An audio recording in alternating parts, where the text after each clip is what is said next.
Jewelry isn't a gift you give just once. It's a way to remind your loved one of a beautiful moment every time they see it. Blue Nile can help you find the gift that says how you feel and says it beautifully, with expert guidance and a wide assortment of jewelry of the highest quality at the best price. Go to BlueNile.com and experience the convenience of shopping Blue Nile, the original online jeweler since 1999. That's BlueNile.com to find the perfect jewelry gift for any occasion. BlueNile.com. Empire.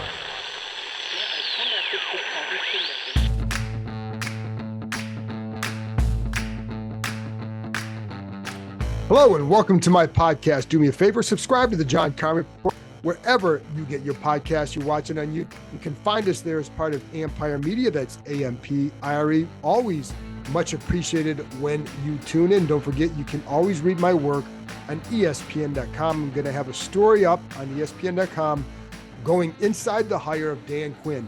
What were some of the things that really stood out about him during the interviews? Why is he in this job? I think you're going to learn a few things. Anyway, so look for that on ESPN. I think that'll either be up Thursday or Friday. Now, today was the first day we got a chance to talk to all the assistant coaches. They assembled them all in the bubble, and you're able to go spend a few minutes. It's almost like speed dating. You're going there, spending 5 minutes with this guy, spending 5 minutes with this guy, but you're starting to get a feel for who they are as a staff. Now, obviously, I knew some of them because Ryan Kerrigan's been here. Bobby Ingram, didn't have a chance to talk with him, but also talked to Kerrigan and Tavita Pritchard, all of whom were holdovers from the staff. Now, I will say one thing, people there made it clear.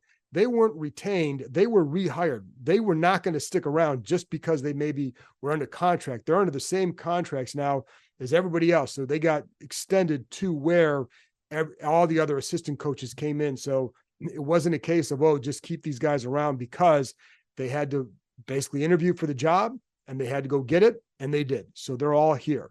And chance to talk to all of them over the next week or so. I'm going to be playing a lot of the interviews that for the podcast. Some of them will be just for the members only. Some of them might go up first for members for a few days, then to the rest, but there's definitely going to be some that are just for the members. And just so you can get a feel for what talked about. I talked to Ken Norton Jr. about guys like Jamin Davis, of course. I talked to Tom Donatel, the secondary coach, about Quan Martin, Emmanuel Forbes. I'm going to get that into a minute. Anyways, so it was the first day for that. But today I just want to kind of give an overarching theme to the day, right? And I think when you're out there talking to these guys, and it's going to be true, anytime there's a new staff, there's always a new energy. There's always a different vibe, and there feels like a fresh start. Now, I do think that this feels even more like that than most first or new coach situations. And I say that because of the changes at the top. That's why this is so different. That's why, in the past you say, okay, they've got this staff assembled or this staff assembled. There's this energy here, or whatever, but you didn't have the leadership at the top of the organization that I thought that could pull it off to build a sustained winner. And I do think you have that now with Josh Harrison and Adam Peters. It's just a far better setup than I've seen in a long time. I mean, I think you'd have to probably go pre-Snyder years. And I think I've told you before, like even when Joe Gibbs was here, if you had the football power, there's three people. It'd be Dan Snyder, Vinny Serrato, and Joe Gibbs. Well, 1 out of 3 isn't going to get you to the Super Bowl. And, so that was always a problem. And like when Mike Shanahan was here, as good a coach as he was, and that offensive staff was very good, but you still had Bruce Allen here, and he was just not very good at it. And he was not very good for that building. So there was such a bad atmosphere. I think that's a big part of the difference here, is that the vibe is the positive vibes are allowed to grow.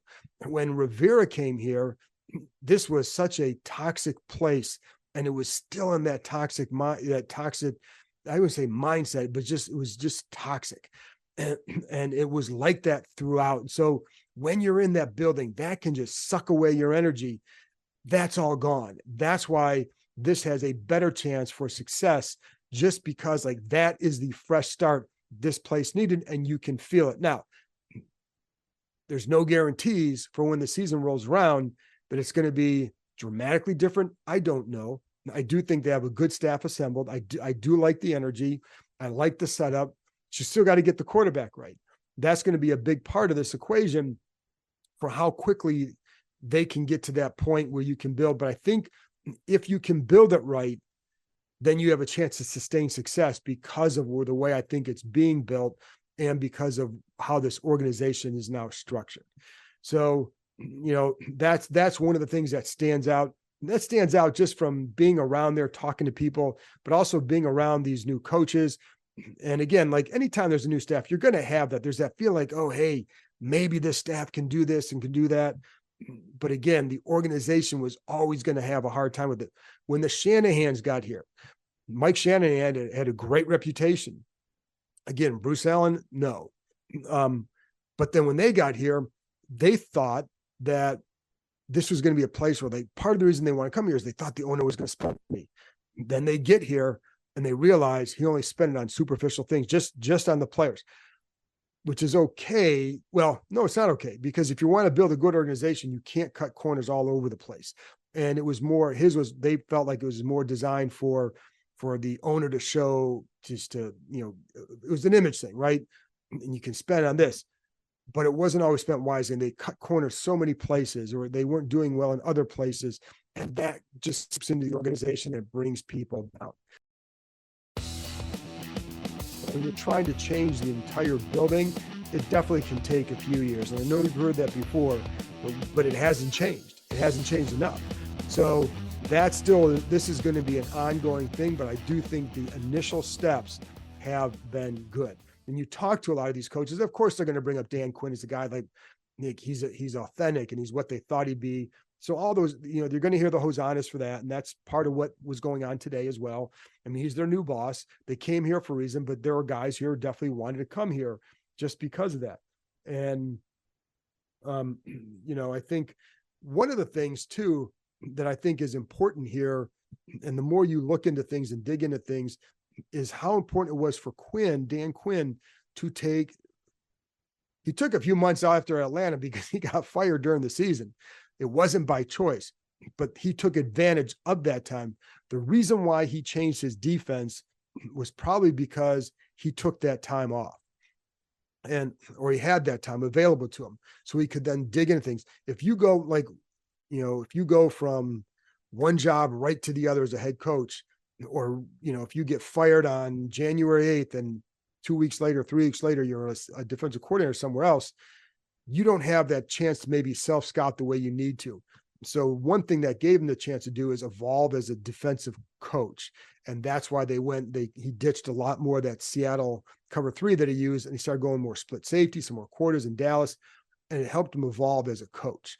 But I also think then, he did, and this is one of the things I wrote about in that article, but just like the steps he took to improve overall and how he took it to heart. And I think he felt like he evolved and grew as a coach. That's why he's so excited to get this opportunity to see, did he grow as much as he thought he did, and how much is it going to pay off in this place? The other thing is funny too, because one thing some of these coaches would talk about, and a lot of these coaches talk about when they come here still, what a special place it still is to come. Forget whatever the nickname is, this town, this football team in this town means something to the NFL, and means something to people in the NFL. So that's something that gets mentioned quite a bit as well. The other thing is, I think when you're around guys, and I brought this up when they hired him, but Anthony Lynn was a really good hire for them. And one of the reasons why Quinn apparently liked him so much is, and he was a guy that was on his list. So this is where the benefit of a veteran coach comes into play. He knew guys that he wanted on his staff. And one of the guys he always wanted was Anthony Lynn. And apparently this goes back to a time where Lynn was with another team. There was a running back where he was told, you're not going to get through to this guy. He can't learn, blah, blah, blah. So he goes out and hires a learning specialist, helps a player learn, and apparently did a pretty good job. I don't know who the player was, but that was something that stuck with Quinn. And so I think that's the kind of staff he's assembled. He looks for people who have, that's Joe Witt comes across that way. Like, His job is to help you learn. And I think that's that evolution part of Quinn's game is a big deal. I think you can look at Cliff Kingsbury, because when he came in the league with that air raid offense, it was one way and he evolved it in Arizona. Now, does it make him the greatest coach ever? No, but it's something I think when you have that growth mindset like Quinn does, I think that's what you're looking for in a staff, but also in an individual to make up that staff what gets you there. You can't bring in somebody who doesn't have that and then expect them to have that. And so the key is to identify people who do have that. And I think, again, whatever Kingsbury does, he did evolve in that role. And then you look at the way the staff was assembled, there's versatility, there's the diversity of the staff as far as the backgrounds of where they come from, the systems they've been in. It's why when you're talking to them, it's not like they don't know all their plans right now. They just got here. There's a lot of what they're doing now is meeting. The assistant coaches are not going to the combine next week because they just got too much going on. And even like Dan Quinn is only going to be there for like a day or two because there's so much to do back here, evaluating their own players, getting together and basically putting together like all the things they want to do. Now, obviously you have coordinators on both sides of the ball. They're in charge of that, but you have a pass game coordinator, a run game coordinator. They're going to bring their ideas. And then the key is being able to marry those concepts. And that's where the coordinator comes in. So that's what they're doing now. A lot of is in the player evaluations, and you have free agency coming up soon. So they've got to get to know their own players and do all that. So, so anyway, so that's a lot of what's going on. I think the other thing to that growth mindset is I think Quinn is a very big person on what are your blind spots. And I think one of the things that I think a guy like Lynn can help him with, because he's known him for a while and he has a good relationship with them, that you can help one another with those blind spots. And I think that as long as people are open to hearing them, it can be a good thing and can help you either avoid a bad situation or improve as a coach, whatever it is, but it can be helpful if you allow it to be. Now, and so I think that's going to be one of the things here is the collaboration, communication, all that kind of stuff. But there are a lot of good things that I think they can build on. And, I think with all this newness of ideas, it's a little bit, I don't know that it's going to be quite like this, but when the Shanahans were here and you had all that staff, you had Kyle and Sean and Matt LaFleur and Mike McDaniel. Well, at the time, the only ones that you figure were going to be head coaches eventually were really Sean and Kyle. Matt LaFleur, that wasn't the trajectory I think most people thought he would be on at that point, because you didn't know. And I think McDaniel, I would say the same thing. But what you did know is they were very smart. And I think they had to develop other qualities to get to this position, and they did. And I know, especially LaFleur, I commend him for it. But they were very smart. And so with that youth and all that energy comes a collaboration of ideas and pushing things forward. This group isn't quite that young, but I think there's a freshness and there's a different vitality to it than what it had been here the last few years, for sure. I think that's important. And it doesn't seem like they're wedded to anything in particular, but I do, you have ideas and you have to have things that you believe in. You're not just going to throw everything out the window, but I think you have to be open to other ideas. And I think that's part of what's going on here as well. Like I said, I talked to defensive backs coach Tom Donatel, and one guy I can tell you he's high on is Quan Martin. And he's a guy that when he was in Las Vegas, they liked him. They would have drafted him. I think he said he thought they had him rated higher than other teams did too. So when he said Washington took him, they said, hey, I can see it. And so, but I know that's a guy. And I asked him about Emmanuel Forbes, and that's going to play that on the podcast at some point. Clearly they know he can be a ball hawk, but we'll see where that one goes. And but you'll hear it when he talks about it. The other part is Quinn is very big on development. That's why when you look at some of these assistant coach hires, like a positional assistant, like David Blah, an assistant quarterbacks coach, his ability, they feel like there's an ability to develop. And I think one thing that stands out, like he was a guy that when he was with Jared Goff, that he was the guy Goff would go to a lot of times on the sidelines. Things like that stick out to you. Like that's something that how do you help a quarterback develop? Well, you have to have more than just a It's not just the coordinator, not even close. That quarterback's coach is a big deal, but you better have a couple guys who can do it because you have more than one quarterback. You can't just draft, whether it's Drake May or Jaden Daniels, you can't just draft them and just focus on them because you still have a younger guy too in Sam Howell. You want him to develop as well because, again, if you're Adam Peters, you know that, hey, the guy who was drafted top 5 might not work out. So you better get all these other guys ready too, because the Niners were in that Super Bowl in part because of how Brock Purdy developed. And you have the roster around him, clearly, but because of how that kid developed, it allowed them to overcome a bad move for Trey Lance. And by the way, I never saw it with Trey Lance. I don't know what really was going on there, but I never saw it with him. I just felt like it was way too inexperienced and way too up and down at a level that wasn't very high. And so, compared to what other quarterbacks are at, and just, I never saw it. But bottom line is, they didn't ask me that. They overcame it because of some other things they had going on, identifying talent late in the draft, but also developing that talent once you get him in there. That's why Darnell Stapleton, the assistant line coach, that's why he's here. That's one of the things that attracted them to him, is they felt like he's good at that. Now, I think that's important because one of the knocks on Bobby Johnson up in New York was that he didn't really develop the lineman there. Now, is that fair? I don't know, because I wasn't there. But that's what you would hear, is that he didn't do a good enough job there. So you got to get other guys in here who can help with that. Everybody's going to have something they do well. So if you do X and this guy can do Y, then you get, and it kind of meshes, then you build a better situation. And I did talk to Johnson about the New York experience, what he learned. And again, I'm going to play that for you one of these days. I'll play one of them Friday. We'll see which one it is.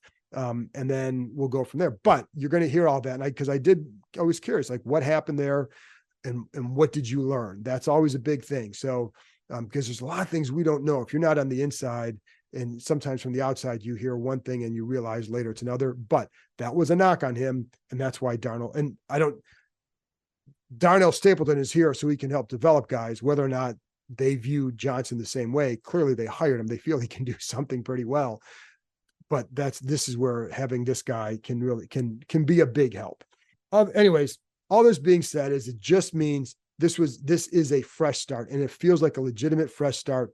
And even last year when Josh Harris came in during training camp, while you had the newness of Harris, I think there was too much of a lack of hope or trust that it was going to develop with this team, with the staff, with all they had going on, that it wasn't going to develop. So I'm sure for you guys, this is really a fresh start. But I think in the building it is too. Now, you got to get the quarterback right and you got to play well, because if you don't, then we'll be sitting here talking about this again in 4 or 5 years.